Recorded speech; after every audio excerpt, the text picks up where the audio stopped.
Bakıda rüşvət alma və vəzifəli şəxsin səlahiyyətlərini mənimsəməkdə ittiham olunan Mirdamət Əzzova hökm oxunub. Today Press Qaynar Infoya istinadən xəbər verir ki, 1989-cu il təvəllüdlü Mirdamət Əzzoğlu Əzzov özünü əmlak eksperti kimi təqdim edərək 26 nəfərə məxsus ümumilikdə 431.600 manat məbləğində pulu aldatma və etibardan sui-istifadə yolu ilə ələ keçirib. O bu əməlləri ilə külli miqdarda dələduzluğa yol verib. Mirdamət Əzzov mənzillərin alqı-satqısı sahəsində, televiziyalarda, yazılı mətbuatda və sosial şəbəkələrdə ekspert kimi çıxış edib. Bu səbəbdən bir çox şəxs mənzil əldə etmək ümidi ilə ona müraciət edib. 2022-ci ilin əvvəllərindən etibarən Yasamal rayonunda yerləşən ofisində fəaliyyət göstərən Əzzov mənzil almaq istəyən vətəndaşlara güya Mənzil İnşaatı Dövlət Agentliyində, MİDAda çalışan vəzifəli şəxslərlə əlaqəli olduğunu deyib. O, müəyyən məbləğ qarşılığında həmin şəxslərə mənzil ayrılmasında köməklik göstərəcəyini vəd edib. Təqsirləndirilən şəxs ifadəsində bildirib ki, əvvəlcədən MİDAnın güzəştli mənzil sistemi barədə məlumat əldə edib və yanına gələn vətəndaşlara bu sistemin iş prinsipi barədə ətraflı izahat verib. O, zərər çəkmiş şəxsləri MİDAnın qeydiyyatına salmaq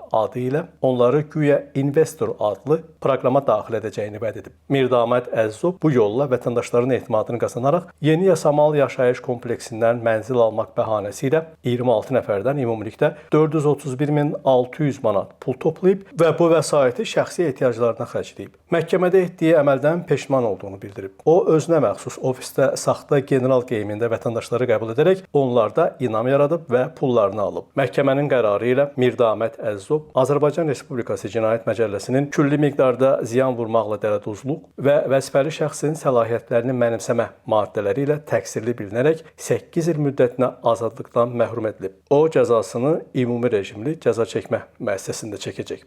Namiq Abbasov, Today Press.